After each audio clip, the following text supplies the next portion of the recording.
Yettinchi sinf algebra tenglamalarga yechishning al-Xorazmiy usulini o'rganamiz. 101-bet.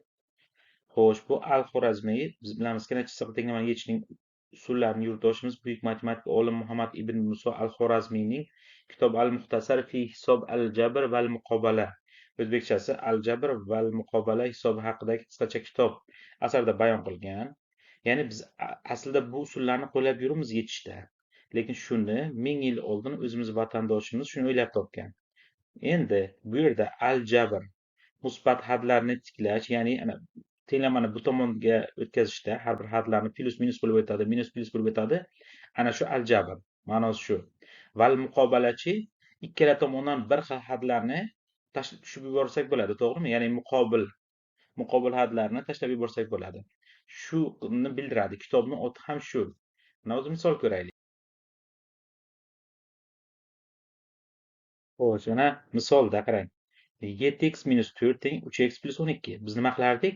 X larni bir tomonga o'tkazardik, to'g'rimi? Mana qarang. 3x bu yerda musbat.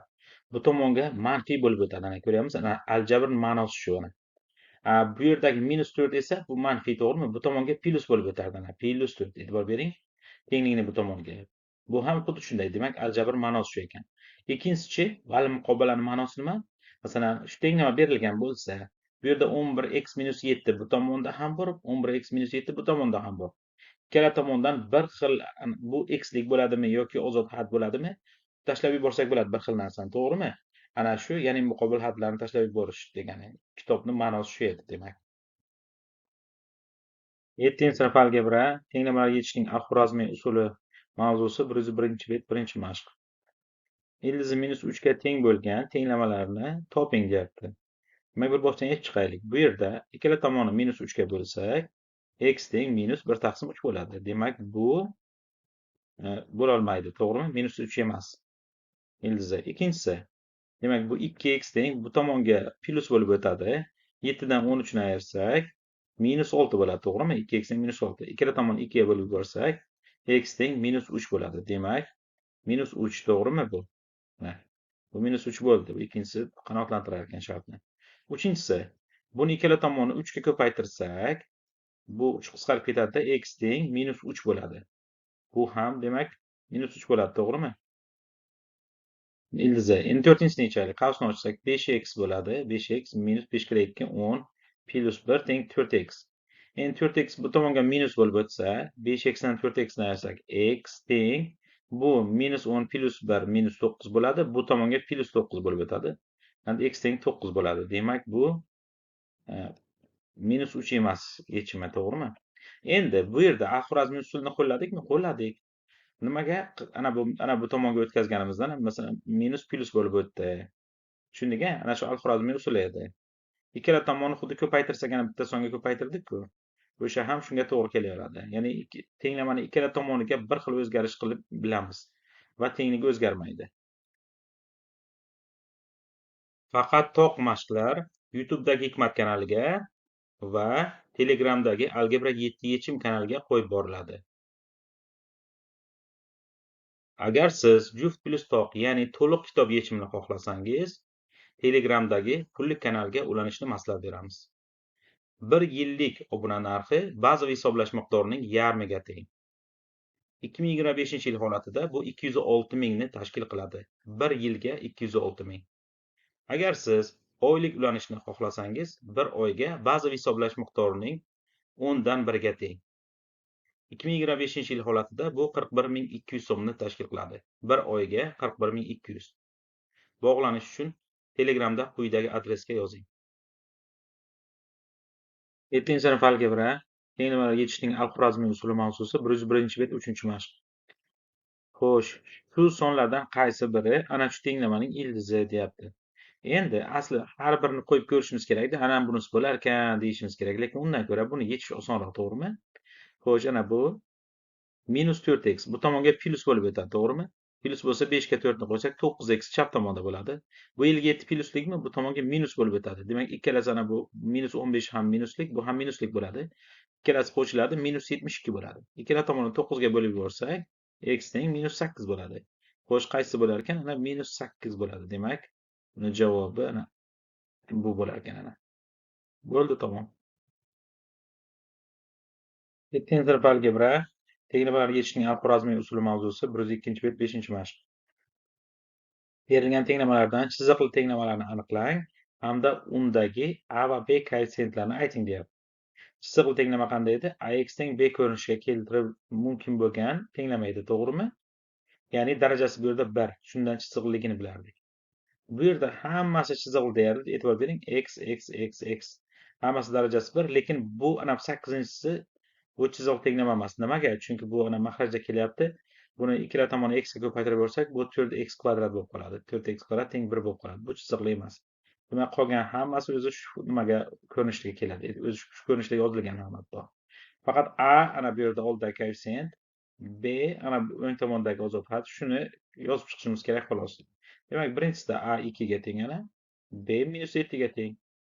Ikkinchisidachi a 8 ga teng, b 1 ga teng. Uchinchisida bu yerda -1 bor, yozilmagan bo'lsa ham minus degani -1. A -1 ga teng, b 9/1 ga teng. To'rtinchisida a 0/2 ga teng, b 12 ga teng. Xo'sh, beshinchisida a 0 ga teng, b 12 ga teng. E'tibor bering, bu yechimga ega emas bo'ladi. Chunki 0 kare x 0 teng 12. Bu noto'g'ri tenglikmi? Demak, teng emas, ha? Noto'g'ri tenglik bo'lganiga bu yechimga ega emas, lekin baribir chiziqli tenglama. Tushundik, a? Chunki x yozilgan-ku. Xo'sh, 6-inchisi bu yerda a 3 ga teng, b 0 ga teng. 7-inchisida mana bu ikkalasi ham a ham b ham 0. Bu esa cheksiz ko'p yechim bo'ladi. Nimaga? Chunki 0 kare x 0, 0 teng 0 to'g'ri tenglikmi? To'g'ri tenglik. Demak, x ga qanday qiymat qo'yishimizdan qat'iy nazar to'g'ri tenglik hosil bo'laveradi, cheksiz ko'p yechimga ega bo'ladi. Xo'sh, bu 8, bu aytdik, chiziqli tenglama emas. Nimaga? Chiziqli tenglamani aniqlang, keyin a va b koeffitsiyentini ayting debdi. Demak, bu chiziqli tenglama emas bo'lgani uchun a va b koeffitsiyentini aytishimiz shart emas. 7-sinf algebra tenglamalar yechishning algoritmiy usuli 102-bet 7-mashq. Telegramdagi kanalimiz adresi bu.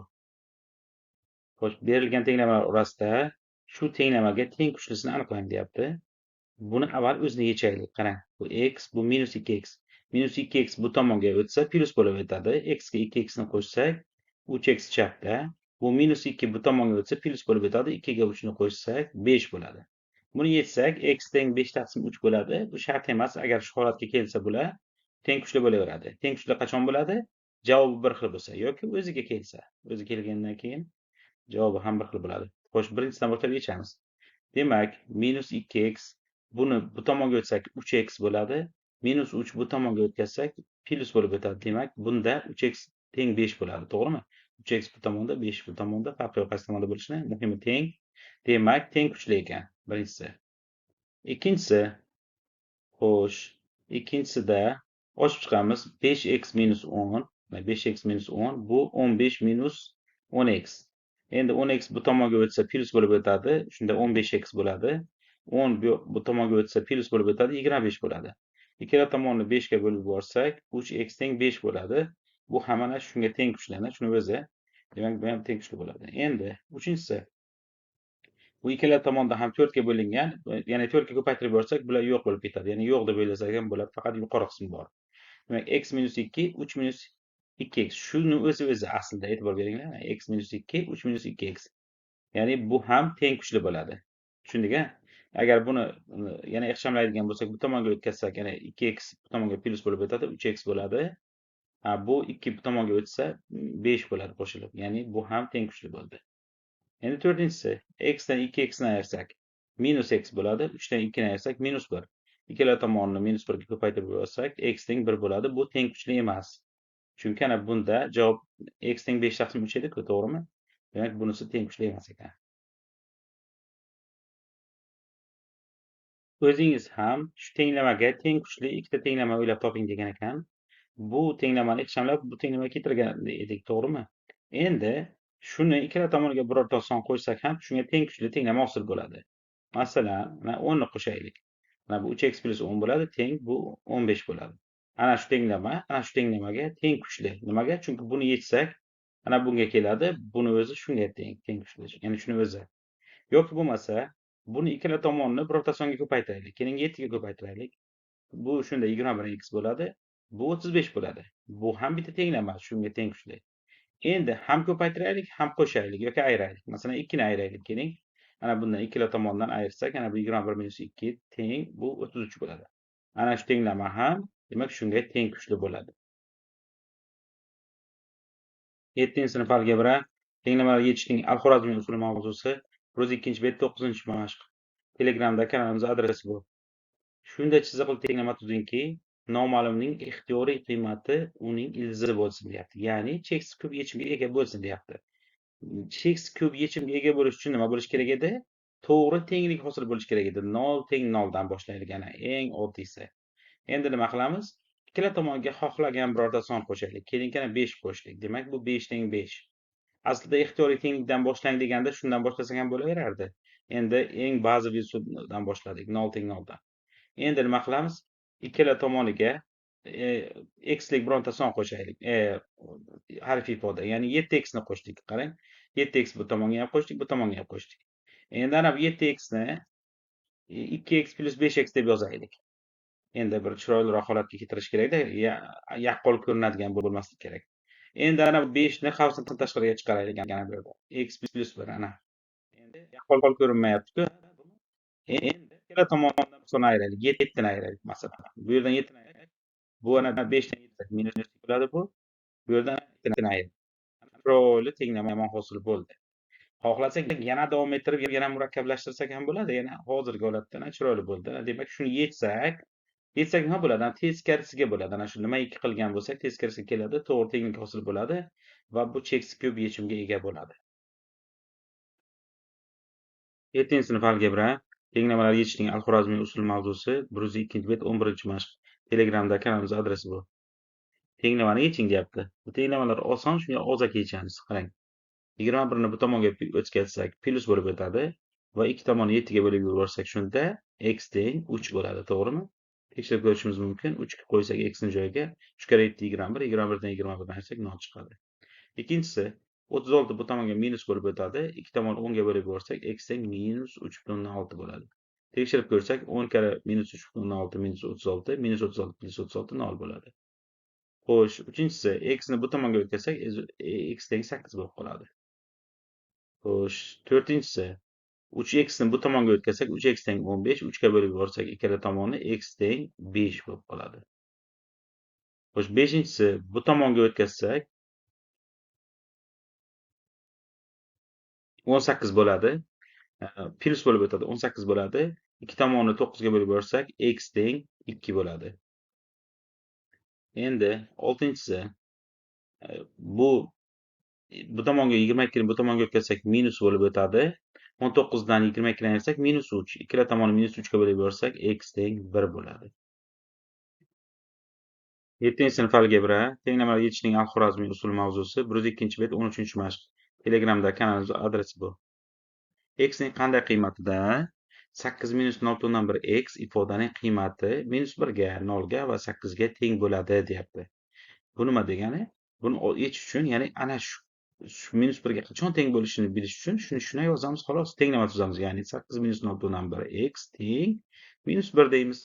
Endi buni bu tomonga o'tkazsak, bu plus bo'lib o'tadi. Bu tomonga plus bo'lib o'tadi. Demak, 8 ga 1 ni qo'shsak 9, bu 0,1 x teng 9. Endi ikkala tomon 10 ga ko'paytirib yuborsak, x teng 90 bo'ladi. Ikkinchisi, demak, buni 0 ga tenglashtirib yechamiz. 0. Buni bu tomonga o'tkazamiz. Demak, 0,1 x bo'ladi, teng 8, to'g'rimi? Ikkala tomonni 10 ga ko'paytirib yuborsak, x teng 80. Uchinchisi, demak, bu ni 8 ga tenglashtirib yechamiz. Ana 8, buni bu tomonga o'tkazsak minus bo'lib o'tadi. 8 dan 8 ni ayirsak 0. Buni bu tomonga o'tkazsak, demak 0,1 x bo'ladi. 0,1 x teng 0 bo'ladi shunda. Ikkala tomonni 10 ga ko'paytirib yuborsak, x teng 0 bo'ladi.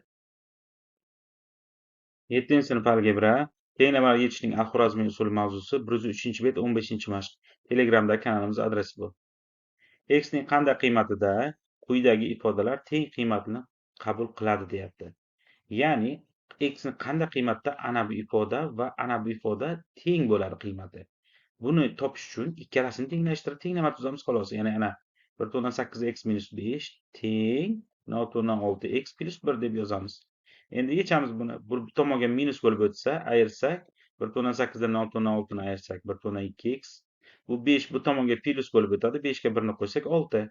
Endi ikkala tomonni 10 ga ko'paytirib yuborsak 12x teng 60. Ikkala tomonni 12 ga bo'lib yuborsak x teng 5 bo'ladi. Demak, javobi nima ekan? Qaysi qiymat deganda bu ikkalasi teng bo'ladi? 5 da ekan. Demak, 5 ni haqiqatan mana bu yerga qo'ysak va bu yerga qo'ysak teng qiymat qabul qilishi kerak. Tekshirib ko'rishingiz mumkin. Xo'sh, ikkinchisini ham xuddi shunday qilib yechamiz. Ikkalasini tenglashtiramiz. 0,5x minus 3 teng 0,8 minus 1/4x. Bu tomonga plus bo'lib o'tadi. Qo'shilsa 1/4 ga 0,5 ni 1/9x. Bu minus 3 bu tomonga plus bo'lib o'tadi. Qo'shsak 3/8 bo'ladi. Ikkala tomonni 10 ga ko'paytirib yuborsak 19x teng 38. Demak, ikkala tomonni 19 ga bo'lib yuborsak x teng 2 bo'ladi. 7-sinf algebra tenglamalar yechishning al-Xorazmiy usuli mavzusi 103-bet 17-mashq. Telegramdagi kanalimiz adresi bu. X ning qanday qiymatida deyapti? Ana bu va shu ifodaning ayirmasi 0 ga teng bo'ladi deyapti. Demak, ayirmasi 0 ga teng bo'ldimi? Bu degani bu ikkalasi teng degani. Demak, teng qilib yechamiz. Demak, 5 minus x taqsim 3 teng x taqsim 4 plus 1 taqsim 2 ni. Teng qilib oldik. Ikkala tomonni kasrni maxrajlardan qutulish uchun, kasrdan qutulish uchun 12 ga ko'paytirib yuboramiz. Nimaga? Chunki e kubi bularni e kubi 12 ga teng. Xo'sh, 12 ga ko'paytirsak 5 kara 12 60 minus buni 12 ga ko'paytirganda 3 bilan qisqarsa 4 qoladi. 4x bo'ladi. Teng. Bu 12 ga ko'paytirganda 4 bilan qisqarsa 3 qoladi. Demak, 3x plus 12 ga ko'paytirganda 2 bilan qisqarsa 6 qoladi. Endi minus 4 bu tomonga o'tsa plus bo'lib o'tadi. Demak, 7x teng 6 bu tomonga o'tsa minus bo'lib o'tadi. 60 dan 6 ni ayirsak 54 bo'ladi. Endi ikkala tomonni 7 ga bo'lib yuborsak x teng 54 taqsim 7 bo'ladi. E'tibor bering, bu 56 bo'lganda 8 chiqadi. Bu 54. 7 ga bo'linmaydi. Shunga 54 taqsim 7 bo'ladi. Endi ikkinchisi, ana shu ifodaning qiymati bu ifodaning qiymatidan 21 ga kam bo'ladi deyapti. Ya'ni x ning qanday qiymatida shu ifodaning qiymati bu ifodaning qiymatidan 21 ga kam bo'ladi. Demak, shuni tenglashtirib olamiz, qarang. Ana bu ifodaning qiymati ana bu ifodaning qiymatidan 21 kam bo'lsa, minus 21 deb yozib qo'yamiz. Tushundik-a? Shunda ikkalasi teng bo'ladi. Bu ana bundan 21 ta kammi? Demak, bundan 21 ni ayirsak, bu bilan teng bo'lib qoladi. Tushundik-a? Endi ikkala tomonni 5 ga ko'paytiraylik. Buni 5 ga ko'paytirsak, 5 kara 6 dan 30 bo'ladi. Ana bu virgul bitta siljigani bilan 3x bo'lib qoladi. 3x minus 5 kara 13 65 teng. Buni 5 ga ko'paytirganda 5 qisqarib ketadi. 3x qoladi minus. Endi hozir minusini endi bilamiz. Qarang, 8 dan 21 ni ayirsak minus 13. Minus 13 ni 5 ga ko'paytiruvdik hamma tomonni. 5 ga ko'paytirsak minus 65. Endi e'tibor bering, ikkala tomoni ham bir xil narsa hosil bo'ldi. To'g'rimi? 3x minus 65, 3x minus 65. Ikkala tomondan bir xil narsani tashlab yuborsa bo'ladi. 0 teng 0. To'g'ri tengligi hosil bo'ldimi? 0 0 ga teng. Demak, x ning har qanday qiymatda ana bu tenglama yechimga ega. Ya'ni x tegishli minus cheksizlikdan plus cheksizlikgacha bu cheksizlik belgisi. Ya'ni so'rayaptiki, x ning qanday qiymatda shu ifodaning qiymati bu ifodaning qiymatidan 21 ga kam bo'ladi deyaptimi? Xohlagan qiymatda. Xohlasangiz 0 qo'ying, minus 1 qo'ying, 2 qo'ying, 3 qo'ying. 100 1000 farqi yo'q. Xohlagan sonni qo'ysa, ana shu shartni qanoatlantiradi. Ya'ni minus cheksizlikdan plus cheksizlikgacha. Xohlasangizlar kasr qo'ysangizlar ham bo'laveradi. 7-sinf algebra tenglamalar yechishning al-Xorazmiy usuli mavzusi 103-bet 19-mashq. Telegramda kanalimiz adresi bu. Aning qanday qiymatida ana bu ikkita tenglamalar yoki ana bu ikkita tenglamalar teng kuchli bo'ladi. Teng kuchli tenglama nima deyilardi? Agar bularni ildizi bir xil bo'lsa, ya'ni x ni bir xil son bo'lsa. Endi birinchisini boshqacha, ikkinchisini boshqacha yechamiz. Nimaga? Birinchisida e'tibor bering, ana bunisida a bor, bunisida a yo'q. Demak, bundan x ni topib turib, bunga x ni qo'yib a ni topsak chiqadi javob, to'g'rimi? Demak, buni yechaylik birinchi. 3x bu tomonga o'tkazsak minus 3x bo'ladi. 6x dan 3x ni ayirsak 3x teng. Endi 5 ni bu tomonga o'tkazsak 2 minus 5 minus 3 bo'ladi. Ikkala tomonni 3 ga bo'lib yuborsak x teng minus 1 bo'ladi. Endi ana minus 1 ni bu yerga qo'yamiz.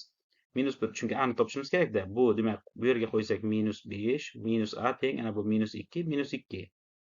Endi a ni bu tomonga o'tkazsak a teng Bu 2 minus 2 minus 4 bu tomonga plus bo'lib o'tadi. Demak 4 dan 5 ni ayirsak minus 1 bo'ladi.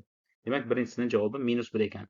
Minus 1 bo'lganda ikkalasi tenglama teng kuchli bo'ladi. Minus 1 ni qo'yib ko'rib, ildizini topsak ana shu x minus 1 chiqadi.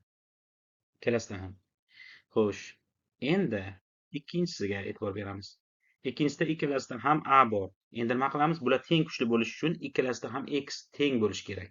Demak, bundan ham x ni topamiz, bundan ham x ni topamiz, keyin tenglashtirib yechamiz. Xo'sh, demak 2x dan 5x ni ayirsak, bu tomonga minus bo'lib o'tadi. Ayirsak 3x teng. Bu tomonga plus bo'lib o'tadi. A minus 2. Ikkala tomonni 3 ga bo'lib yuborsak, x teng a minus 2 taqsim 3 bo'ladi. Endi bundan x ni topaylik. Xo'sh, buni bu tomonga o'tkazsak 3x bo'ladi. Ya'ni minus bo'lib o'tadi. 6x dan 3x ni ayirsak 3x teng. Bu tomonga o'tkazsak a minus 5 bo'ladi. Ikkala tomonni 3 ga bo'lib yuborsak x teng a minus 5 taqsim 3. Endi x, ana bu ikkita x bor-ku, ikkalasini tenglashtirsak, demak a minus 2 taqsim 3 ana teng a minus 5 taqsim 3. Ikkala tomonni 3 ga ko'paytirib yuborsak a minus 2 teng a minus 5. Bu yerdan endi e'tibor bering. Ikkala tomonni a ni tashlab yuborib bilamiz. Shunda minus 2 minus 5 ga teng emas, to'g'rimi? Noto'g'ri tenglik hosil bo'ldi. Bu degani buni yechimi yo'q, ya'ni a bo'sh to'plam. Ya'ni bu nima degani? A ni birorta qiymatida bu ikkita tenglama teng kuchli bo'la olmaydi degani. Ya'ni birorta xohlagan sonni qo'yib ko'rishimiz mumkin, ikkalasida ham bir xil son chiqmaydi, chunki bo'sh to'plam chiqdi-da, shunga. 7-sinf algebra tenglamalar yechishning al-Xorazmiy usuli mavzusi 103-bet 21-mashq. Telegramda kanalimiz adresi bu. Xo'sh, noma'lumni toping deyapti. Bu yerda biz bilamizki, uchburchakning ichki burchaklari yig'indisi 180 gradusga teng. Demak, tenglama tutsak bo'ladi. X qo'shilgan 55 qo'shilgan 31 teng 180. Endi x ni topishni nima qilamiz? Ana bu ikkitasini o'ng tomonga o'tkazamiz. Bu minus bo'lib o'tadi bular. Demak 180, ana bu minus 155 minus 31. Demak, buni hisoblasak 94 ga teng ekan. Demak, x 94. Mana 94 gradus ekan. Endi ikkinchisi, bu biz bilamizki, qo'shni burchaklari yig'indisi 180 gradusga teng yana. Ya'ni 34 ga x ni qo'shib, yana 101 ni qo'shsak 180 gradus. Yoki boshqacha qarasak, ana bu yoy. Ya'ni 180 gradusli yoy bu. Ana bu tomon 180 gradus, bu tomon 180 gradus. Ya'ni shunga bu 180 bo'lganiga tenglama tutsak bo'ladi. Demak, 34 plus x plus 101 teng 180 gradus. Endi bu x ni topish uchun bu ikkalasini bu tomonga o'tkazamiz, minus bo'lib o'tadi va hisoblasak 45 chiqar ekan. Demak, bu 45 gradus ekan. Endi bu vertikal burchaklar. Vertikal burchaklar, ana qoida nima edi? Vertikal burchaklar teng. Bu burchak bilan bu burchak teng, ana bu burchak bilan bu burchak teng. Shuning uchun buni tenglashtirib yozamiz. Demak, qarang, 3x plus 45 teng 5 qavsida x minus 7. Ya'ni ikkalasi teng. Endi qavsni ochib chiqsak, o'ng tomoni 5x minus 35 bo'ladi.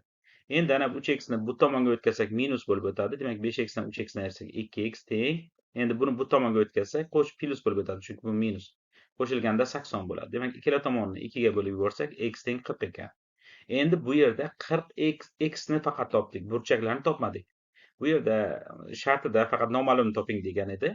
Agar burchak so'ralsa, demak, ana bu joyga 40 qo'yiladi, bu hisoblanadi. Xohlagan bittasiga qo'yilsa, chunki ikkalasi teng-ku, hisoblasa bo'ladi. Buni bu qismini o'zlaringizga qo'ydik. Demak, x ni bu yerga qo'ysak, mana masalan 40 dan 7 ni ayirsak, 33, 33 kara 5 necha bo'lsa o'sha. Yoki bunisiga hisoblaysizlar. Endi bunda uchburchakning ichki burchaklari yig'indisi 180 gradus dedik. Shuni tenglama tuzib olamiz. Demak, 2x qo'shilgan x plus 3 qo'shilgan x plus 35 teng 180. Endi x larni qo'shsak 2x ga bu x 3x, bu bilan 4x. Demak, 4x teng.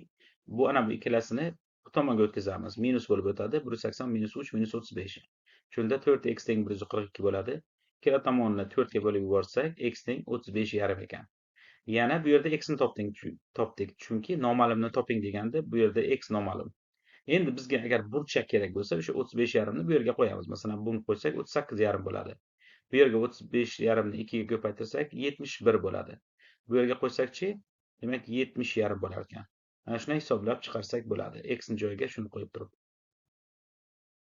Obuna bo'lamiz, like bosamiz. Keyingi videolarni o'tkazib yubormaslik uchun qo'ng'iroqchani bosamiz. va Telegram kanaliga a'zo bo'lamiz.